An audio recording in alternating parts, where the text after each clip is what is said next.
안녕하세요. 질문이 많네요. 김신환님. 지금 여기는요, 지금 한국 시간은 24일 금요일 3시 38분이네요. 근데 지금 여기는 이제 저녁 한 7, 8시? 제가 어디냐면 유럽에 왔습니다. 아무튼 왔는데, 이제 제가 보통 메일을 확인하면 바로바로 답장을 해야 해서, 안 하면은 제가 좀, 뭐라고 해야 되지?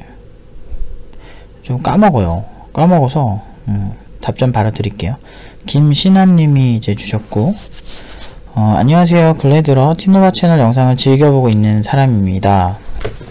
IT 교육을 위해 힘쓰시는 모습 훌륭하십니다.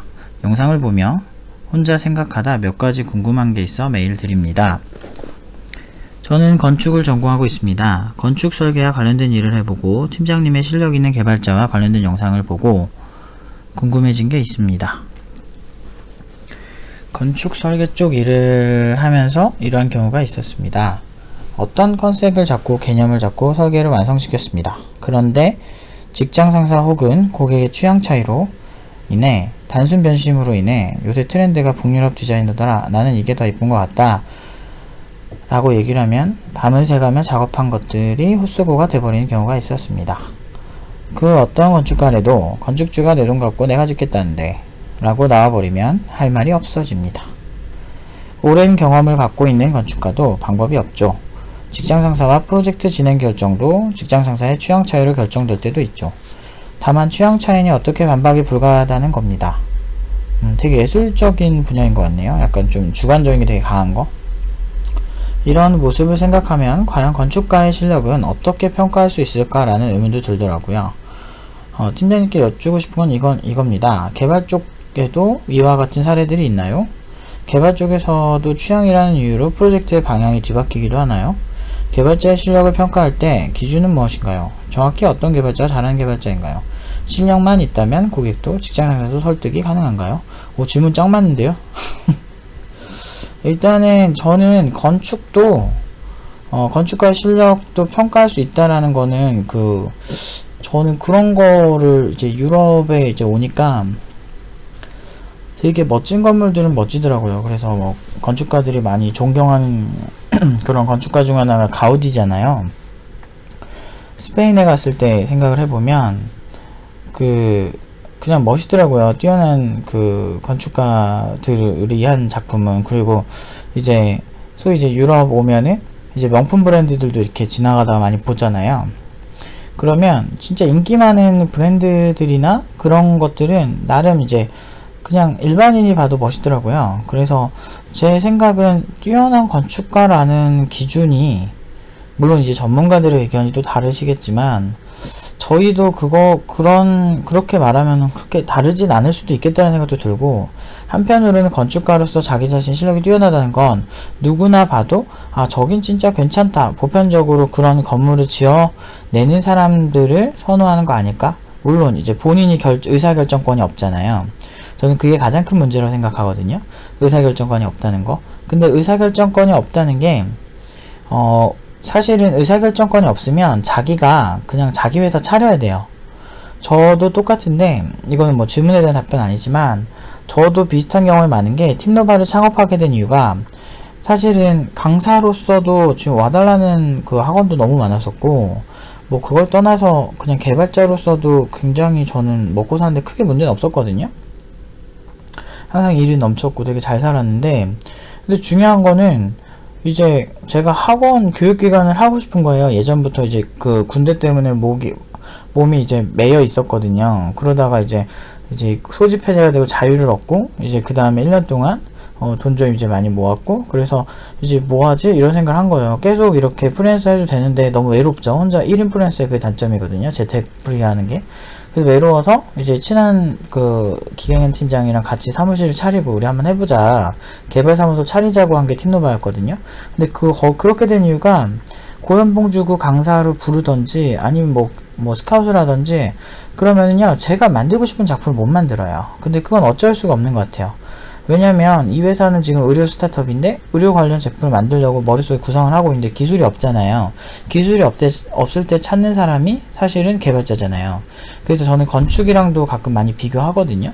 건축도 사실은 그런 것 같아요. 가우디 같은 경우도 가우디를 후원하는 그분 이름이 누구였더라?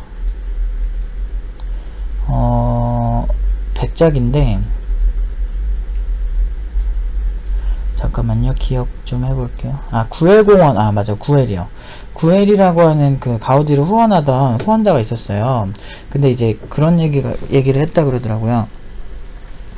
이제 그 가우디한테 가우디 졸업작품 전시회를 구엘이 보고 가우디를 찾아갔대요.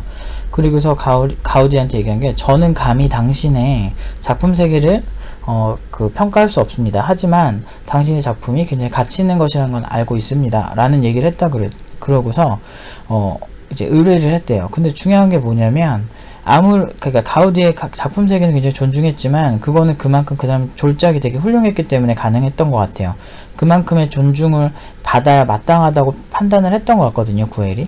그래서 그걸 후원을 하지만, 근데 중요한 건 뭐냐면 결국엔 구엘도 자기네 저택을 지어달라, 자기의 자기가 짓고 싶어하는 공원을 지어달라, 결국에는 가우디의 작품 세계는 담겨져 있지만 그걸 후원하는 사람, 이렇게 돈을 주는 사람들의 의사는 사실은 자기 돈으로 하지 않는 이상은 거스를 수가 없다는 게 핵심인 것 같아요. 그래서 저는 개발자로 살면서 제가 하고 싶은 대로 하지 못했던 것 때문에 팀노바를 창업을 한 거거든요. 왜냐면은 팀노바에서는 저는 여행을 좋아하니까 포피스 같은 어플도 만들 수도 있고, 그리고 팀노바 교육을 할 때도 그러니까 정부의 제도도 막 다 뛰어넘고, 사실은 정부 제도로 지원 받아가지고 학생 한 명당 부피 지원 받아서 그 돈 버는 게 훨씬 쉬운데, 사실은 그렇게 했을 때는 제 생각에는 굉장히 문제가 많다라고 판단한 거죠. 그래서 제 마음대로 이제 이거를 할 수 있다는 거, 그리고 그 세진의 그 선택에 대한 책임을 질 수 있는 포지션을 얻기 위해서 팀노바를 창업하게 된 거거든요.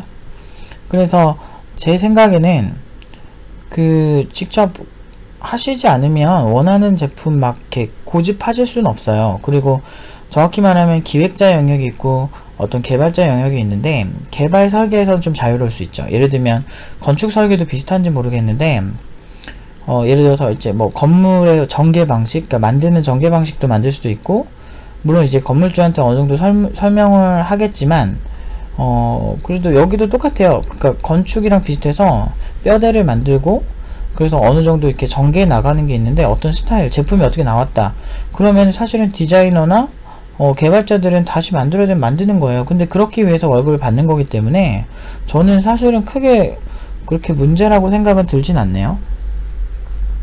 비슷할 것 같아요, 그런 면에서는. 근데 창업을 하거나 상대적으로 좀 이렇게 건축은 어쩔 수가 없잖아요. 조직이 워낙 크고, 그리고 돈 드는 게 워낙에 돈이 많이 드니까 내가 내 건축을 하겠어 라고 하기에는 그 돈 때문에 힘들잖아요. 근데 저희는 그런 건 좀 자유로운 것 같아요. 그러니까 나는 내 개발하겠어 라고 하면, 게임 개발자들은 1인 창업도 많이 하고요.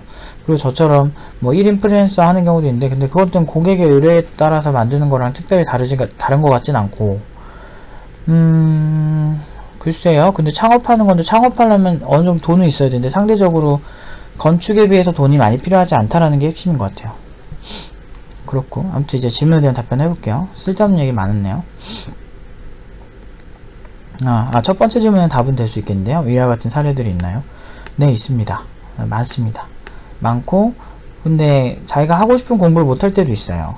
근데 그러면은 그 분야에 그냥 가는 거죠. 그냥 이직을 할 수 있죠. 근데 건축도 그럴 수 있지 않나요? 근데 전 잘 몰라서 건축 쪽을. 그 다음에 개발 쪽에서는 취향이라는 이유로 프로젝트의 방향이 뒤바뀌기도 하나요? 네, 그럴 수 있습니다. 그래서 예를 들면 이게 개발자 입장에서는 괜찮은 기획이라고 생각해서 전개해 나간 어플이었는데, 이제 기획자나 아니면 사장의 니즈와는 좀 안 맞는 거죠. 생각하는 거. 그래서 포피스 같은 경우도 저희가 이제 만들면서도 조금씩 바꿔요. 포피스가 뭐냐면 저희가 만든 잠금하면 여행 편의앱이라고, 그러니까 여행 관련된 지출도 관리해주고, 환율 계산기도 환율도, 전세계 환율도 이제 계산해주고, 잠금화면으로 그냥 환율 바로바로 볼 수 있게 이렇게 만든 어플이거든요. 아무튼 그거 이제 업데이트를 하고 있는데도 많이 바뀌어요. 하다 보면.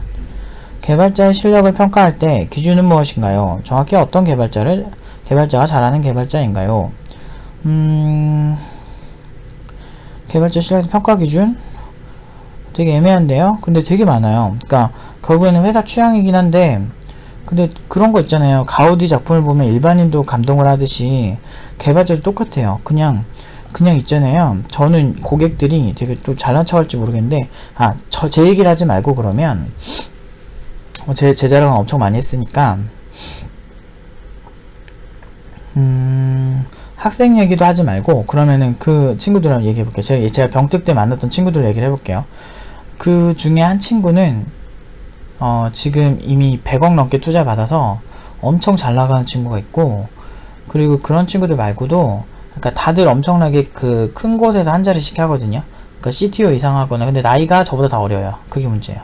그러니까 제가 33이니까 그 친구들이 많아야 30 되거나 20대 후반이거든요. 그보다 더 어린 친구도 있고, 근데 걔네들을 뽑을 때 제가 있었으니까, 교회사에. 걔네들은요, 그냥 티가 나요. 그러니까, 뭐라 그러지? 그냥 딱 보면 안다 그래야 되나? 얘기 좀 해보면, 얘 잔뼈가 굵구나, 라는 게 그냥 느껴져요. 나이가 많고 적고의 차이가 아니고요. 그냥 되게 어렸을 때부터 굉장히 깊이 있게 했구나 하는 애들은 그냥 딱 보면 알아요. 대화를 한 5분에서 10분만, 5분도 필요 없어요. 한 5분, 아까 질문 한 3챕터만 들어가면 끝나요, 그냥 보통은. 이것 봐라, 이런 식으로. 보다 보면, 진짜 잘하네? 뭐, 이렇게 돼요. 다 그래요. 똑똑한 애들은 티가 확 나요. 그래서, 그걸 되게 어떻게 말하기 힘들어요. 그래서, 저는 그런 친구들을 만드는데 특화가 되어 있기 때문에, 팀넘바에서도 그런 여러가지 트레이닝을 거치고 있죠. 그냥 딱 보면 알아야 돼요. 딱 보면 이 사람 개발 잘하는지 딱 보여야 되고, 개발자가 봤을 때 괜찮아야 돼요. 그래서 개발자로서 좀 그런 사람들을 만드는 게 그런 특별한 솔루션들이 좀 있는데, 보통은 그냥 뭐 객관적인 걸로 얘기하면 경험, 얼마나 많은 경험, 그리고 보통은 이렇게 물어보거든요. 예를 들어서 만약에 콜로세움에 가봤냐 이 얘기를 하면, 콜로세움에 가봤어? 그 크기가 얼마나 했어? 근데 그 옆에 벽은 뭘로 만들었어? 그러면은 그 벽의 소재가 손으로 잘 긁힐 것 같아? 관객은 얼마나 됐는데? 이렇게 물어보면 진짜 가봤는지 안 가봤는지 알 수 있잖아요. 그런 기술도 똑같아요. 그 기술을 제대로 써봤으면, 이건 해봤어? 튜닝은 해봤니? 튜닝을 해봤는데 결과는 어땠는데? 너 어떤 PC에서 했는데? 라고 그냥 몇 번만 질문만 하면 그런 경험이 있는 사람들은 바로 티가 나거든요. 근데 진짜 실무에서 필요한 질문을 많이 해요, 현업에서. 근데 잘하는 사람들은 그냥 아는 게 되게 많아요. 경험도 되게 풍부하고. 그래서 저는 늘 얘기하지만, 그냥 개발자는 보통은 기준이 하나라고 보시면 안 돼요. 정말 많아요. 정말 다양하고, 뭐 코드 잘 짜는 것도 중요할 수 있고, 설계를 잘 해가는 것도 중요할 수 있고, 커뮤니케이션도 중요할 수 있고요. 그 다음에 경험도 굉장히 중요하고, 그리고 어느 정도의 기술 스택을 갖고 있느냐도 되게 중요하고, 그리고 트렌드를 잘 알고 있느냐도 되게 중요해요. 그 다음에 어떤 좀 고집이 굉장히 센 사람들 있잖아요. 저는 그걸 많이 봐요. 외골수적 성향. 그러니까 서로 커뮤니케이션 문제를 떠나서 이 사람 자존심이 굉장히 세고, 어떤 그 자존심이 센 만큼 되게 잘하면 상관없어요. 저는 그런 사람들이 자기 프로젝트에 대한 책임감이 있다고 생각하는데, 만약 그게 아니라면 어떡할 건데. 그런 점에 있어서는 좀 애매하죠. 아무튼 세 번째 질문 이렇게 정리할게요. 그래서 여기도 되게 복잡하고 애매해요. 제가 보는 기준도 다르고, 회사마다도 보는 거 다 달라요. 어떤 데는 코드만 봐요. 그래서 코드 막 보내달라고 하는 데도 봤어요. 많아요. 코드 보내달라는데. 그게 그 회사에선 중요한가 봐요. 네 번째 질문. 정확히 어떤 개발자가 잘하는 개발자인가? 이거 세 번째랑 같은 질문이네요. 그러니까 아까 말하는 거, 정확히 어떤 개발자가 잘하는 개발자로 말하기 힘들지만, 아까 말한 모든 평가 기준에 다 부합하는 사람은 저는 잘한다고 봐요. 그 다음에 5번. 실력만 있다면 고객도 직장 상사도 설득이 가능한가요? 근데 본인이 만들고 싶어 하는 거를 만들기 위해서 회사 다니려면 사실은 그거는 좀 잘못된 것 같아요. 그러니까 예를 들어서 아니면 회사를 바꾸시는 건 어떨까요? 그러니까 뭐 예를 들면 내가 지금 그런 거 되게 많아요. 내가 지금 웹 개발을 하고 있는데 내가 아이폰으로 가고 싶어. 그러면 아이폰 회사를 가야 되는 게 맞거든요. 근데 아이폰 회사를 안 가고 웹 개발하는 회사에서 아이폰 개발합시다 라고 주장하는 게 사실은 물론 필요할 때는 있어요. 근데 그게 사실 이 회사의 주 업무가 아니라면 그건 좀 문제가 있더라고요. 그러니까 실제로 예를 들어서 저는 보안회사에 다녔었는데 보안회사에서는 여기서는 저희 NoSQL에 대한 이제 발표를 한 적이 있었어요. 근데 NoSQL이라는 기술이 있거든요. 그러니까 그 기술에 대해서 열심히 이거 설명을 했는데 그 팀장이 딱 얘기를 하더라고요. 나는 NoSQL이 뭔지 사실 크게 관심이 없다. 다만 이게 DB 암호화 제품인, 그러니까 보안회사니까 DB 암호화 제품이 있었거든요. DB 암호화 제품과 어떤 관련이 있는지만 알고 싶다, 이 얘기를 하시더라고요. 그러니까 회사의 입장이 딱 그 얘기가 딱 대변이 되는 것 같아요. 그러니까 뭐냐면 회사 입장에서 이게 나와 업무적으로 어떤 관련성이 있냐, 그런 것들이 되게 핵심인 것 같은데, 물론 이 답변에서 아예 고객도 직장인도 설득이 불가능하냐, 이런 거에 있어서는 부분적으로 오라고 볼 수가 있는데요. 아까 말한 것처럼 고객이 원하지 않는 막 그런 건 설득할 수 없어요. 하지만 그런 건 가능하죠. 예를 들어서 어떤 기술이 있고 어떤 기술이 있는데 이 기술로 쓰는 게 훨씬 효율이 높다. 건축으로 치면은 뭐지 소재가 뭐 여러 개가 있는데 이 소재를 사용하면 단열이 더 좋다, 아니면 소음에 더 강하다 라는 뭐 그 정도까지는 제한을 할 수 있으나 그 외적인 부분에서는 제한이 힘들다고 보시면 되죠. 보통은 직장 상사도 기술적인 부분에서 설득이 가능하지만 이 건축물의 외형이나, 그러니까 이 어플리케이션의 뭐 외형이나 아니면 구조나 아니면 기능 자체를 완벽하게 하긴 힘든데 한 30% 40% 정도는 회의 때 얘기를 하는 것 같아요. 그 정도 권한이 있는 것 같아요. 왜냐면 이게 구현 가능성이 있냐, 이걸 이렇게 구현했을 때 앱이 무거워지냐, 아니면 서비스가 뭐 보안적으로 되게 안 좋아질 수 있냐, 이런 것까지는 제한할 수 있는데 보통은 그렇게까지는 안 하죠. 그래서 제가 지금 이 경우에는 신하님 같은 경우는 지금 돈을 모아서 창업하시는 게 차라리 낫지 않을까 싶어요.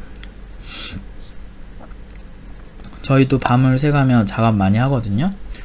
근데 그걸 열심히 만들었는데 방향 잘못되고 열심히 제가 만드는 것과 상관없이 그렇게 되는 경우도 있긴 해요. 근데 보편적으로는 특별히 서로 신경 안 쓰는 분위기? 이거는 사실은 회사만의 문제는 아닐 수도 있어요. 제 생각엔. 그러니까 신하님이 만들고 싶어 하는 그 무언가가 안 맞는 거죠, 회사와. 그래서 만약에 이게 개발의 경우에 이런 문제가 생겼다고 하면 저는 자신과 맞는 분야의 회사, 자기가 좀 더 공부하고 싶어 하는 분야로 갈 수 있게 준비를 해서 그 회사로 가라라고 얘기를 해요. 그리고 그 회사에서 먹힐 만큼 대신에 열심히 해야 한다라고 얘기를 하고, 그렇게 해서 저는 그전에는 어플리케이션 개발 회사였는데 보안회사를 갔거든요. 그리고 그쪽에서 말하는 어떤 보안적인 상식을 갖고 갔어요. 면접 때도 다 얘기했고, 보안적 상식이 있었고, 어플리케이션 개발하다 보면 어느 정도 시큐어 코딩, 그러니까 안전한 코딩을 지향하는 스킬이 좀 늘어요. 그래서 크게 문제 없었죠. 그러니까 사실 이거는 아마 만약 진짜 IT는 뭐 자유로울 것이다 이렇게 생각하고 오신다면 그거는 조금 힘들 수는 있어요. 그러니까 정말 어떻게 보면 좋은 얘기를 해드리는 게 더 중요할 거라 생각을 하지만 저는 좀 현실적으로 얘기하고 싶거든요. 그래서 저는 크게 다르진 않다라고 하는 것 같아요. 그러니까 상대적으로 디테일적으로는 조금 차이가 있고 혼자 독립하게 괜찮은 거, 상대적으로. 건축은 진짜 돈이 많이 들고 함께 하는 사람들이 정말 많으니까 상대적으로 이제 혼자 하기가 힘들어서 더 그런 케이스가 강한 것 같은데, 진짜 좋은 건축가는 그래서 좋은 후원자가 필요하듯이 그 좋은 개발자도 좋은 그런 사람들이 필요한데, 개발자 같은 경우는 이제 투자자들이 많죠. 그러니까 내가 이 아이디어로 창업할 것이다 라고 이렇게 했을 때 많은 투자자가 그래 네 아이디어 뜰 것 같아 라고 해서 투자하는 케이스가 아까 가우디와 구엘백작, 그 사람들과 비슷한 관계가 아닐까 싶어요. 그래서 상대적으로 창업을 할 때는 자유도는 있겠네요. 다만 그 투자 받은 금액만큼의 책임, 그리고 자기가 먹여 살리는 그런 어떤 직원들에 대한 책임을 질 각오는 하셨으면 좋겠네요. 그 정도만 되면 그런 자유도는 좀 있긴 있네요. 나름대로 열심히 설명하려고 했는데 또 궁금증 있으시면 질문 주세요. 여기까지 답변하겠습니다.